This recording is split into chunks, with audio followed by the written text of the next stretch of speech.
call between the father and stepfather at the centre of the child molesting accusations. This man is going to be humiliated beyond belief.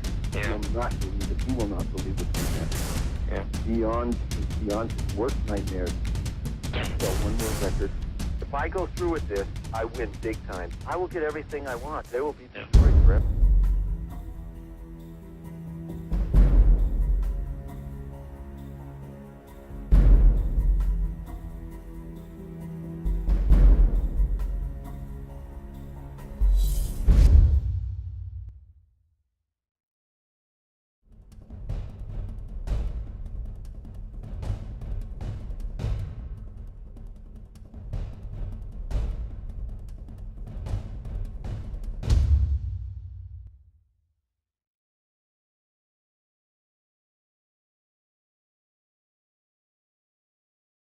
As you may already know, after my tour ended, I remain out of the country undergoing treatment for a dependency on pain medication. This medication was initially prescribed to see the excruciating pain that I was suffering after recent reconstructive surgery on my scalp. There have been many disgusting statements made recently concerning allegations of improper conduct on my part. These statements about me are totally false. As I have maintained from the very beginning, I am hoping for a speedy end to this horrifying experience to which I have been subjected. I shall not in this statement respond to all of the false allegations being made against me, since my lawyers have advised me that this is not the proper forum in which to do that. I will say that I am particularly upset by the handling of this mass matter by the incredible, terrible mass media. At every opportunity, the media has dissected and manipulated these allegations to reach their own conclusions. I ask all of you to wait and hear the truth before you label or condemn me. Don't treat me like a criminal, because I am innocent. I have been forced to submit to a dehumanizing and humiliating examination by the Santa Barbara County Sheriff Department and the Los Angeles Police Department earlier this week.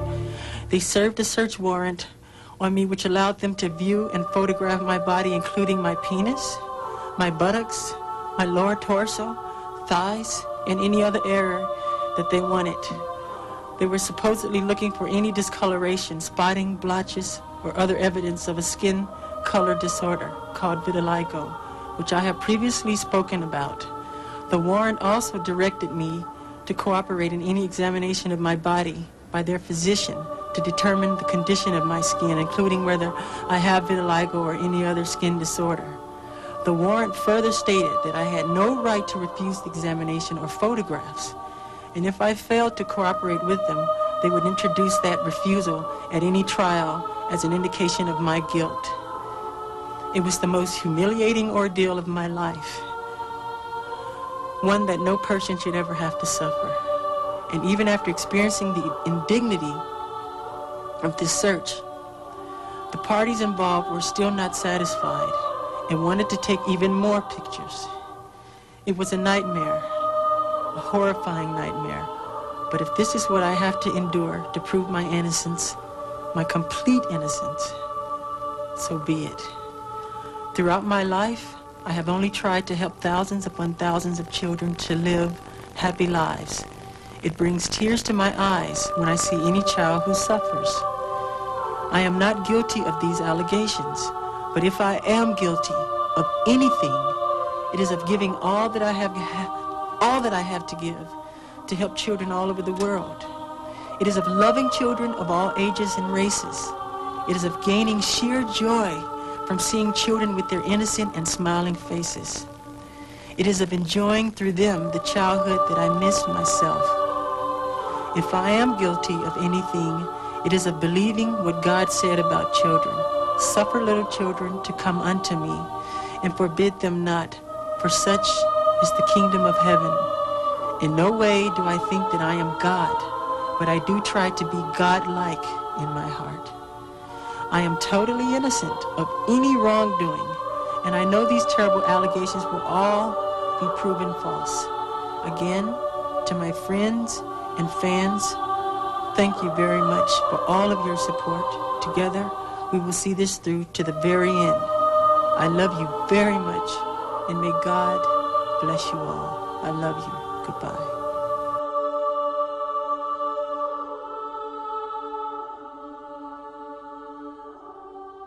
The 1993 molestation case was the crossroads for Michael Jackson. This was the moment when everything went sour in the garden of his particular Eden. The pop star Michael Jackson will not face charges of child sexual abuse because the boy at the center of allegations against him has refused to testify.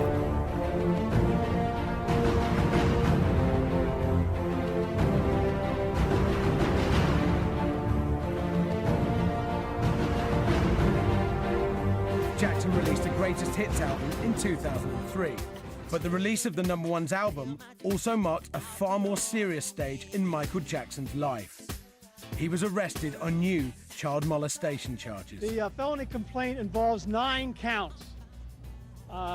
7 counts of 288A in violation of the California Penal Code, commonly known as child molestation, and 2 counts in violation of Penal Code Section 222 that involves administering an intoxicating liquor to a child for the purpose of committing a felony.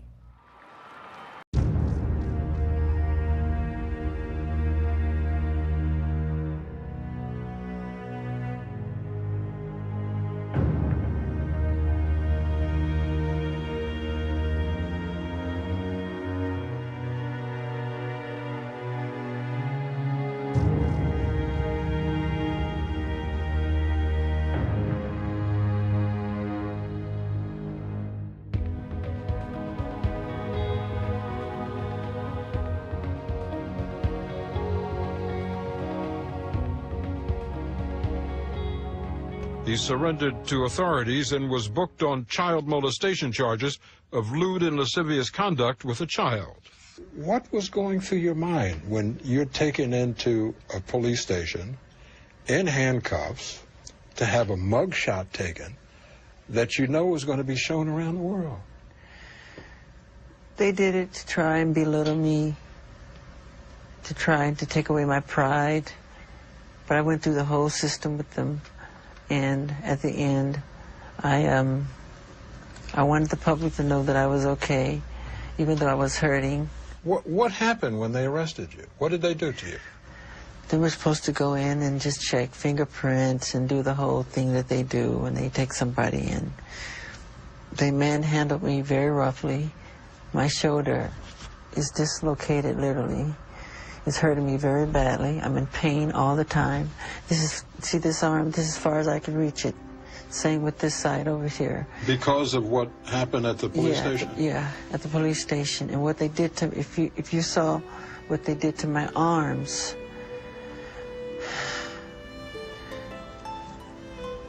it was very bad what they did. It was very swollen, I want to say. But how You'll see, you'll see. We were given this photograph said to be taken after Michael Jackson was released on bail. Jackson says the swelling above his wrist is where the police handcuffed him. How did they do it? I mean, what did they do? With the handcuffs, the way they tied them too tight behind my Behind back. your back? Yeah, and they put it in a certain position, knowing that it's going to hurt and affect my back. Now I can't move. It keeps me from sleeping at night. I can't sleep at night.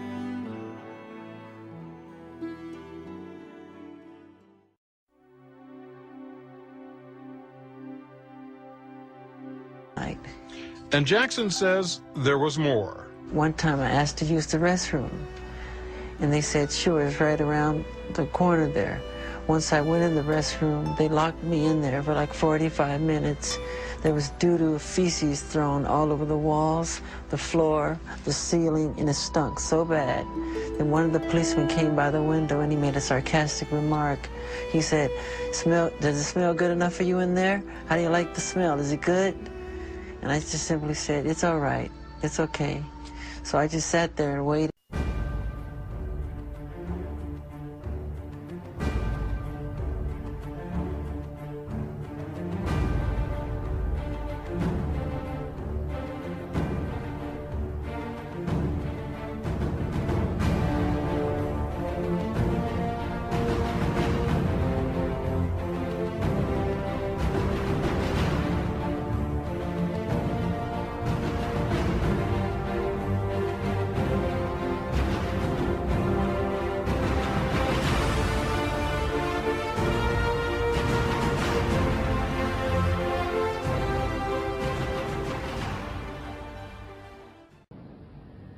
want this to sound insulting. I'm just going to be straight with you. But you are somewhat eccentric, to say the least. The way you dress, the way you look, it invites attention. The whole appearance as you grew up was larger than life, more extreme. You don't think that calls the paparazzi to you? No. No? No. Maybe I like to live that way. I like to dress that way. I don't want paparazzi, really. But if they come, be kind. Write the right kind thing to write. Michael, is it the journalist's role or the press's role to be kind? To be kind? Because the press also sometimes has to look into things, be tough. It can't always be kind. What you saw it happen to Lady Di, you tell me. There should be some boundary, some kind of... The star needs some space. Give him a chance to relax. He has a heart. He's human.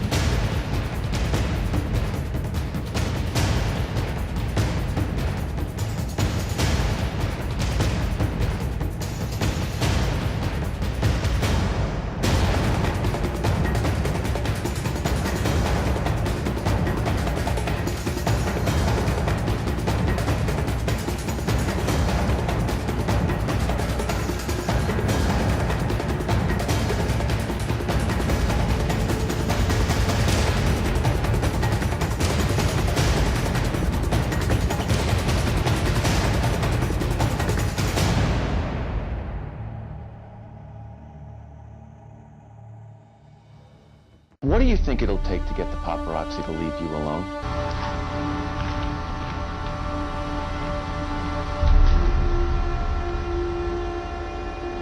Is that one of your biggest wishes?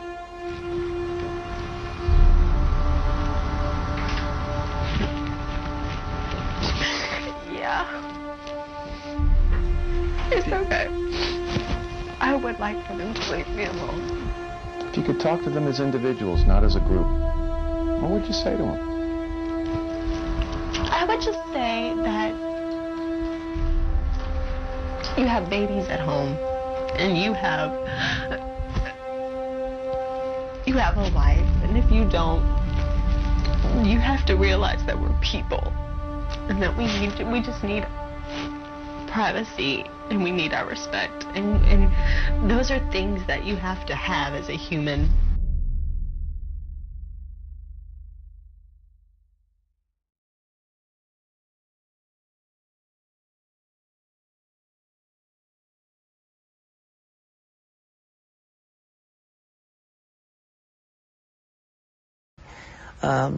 When I first saw him, he was totally bald-headed, white as snow from the chemotherapy, very bony, looked anorexic, no eyebrows, no eyelashes, and he was so weak I would have to carry him from the house to the game room or push him in a wheelchair to try to give him a childhood, a life, because I felt bad.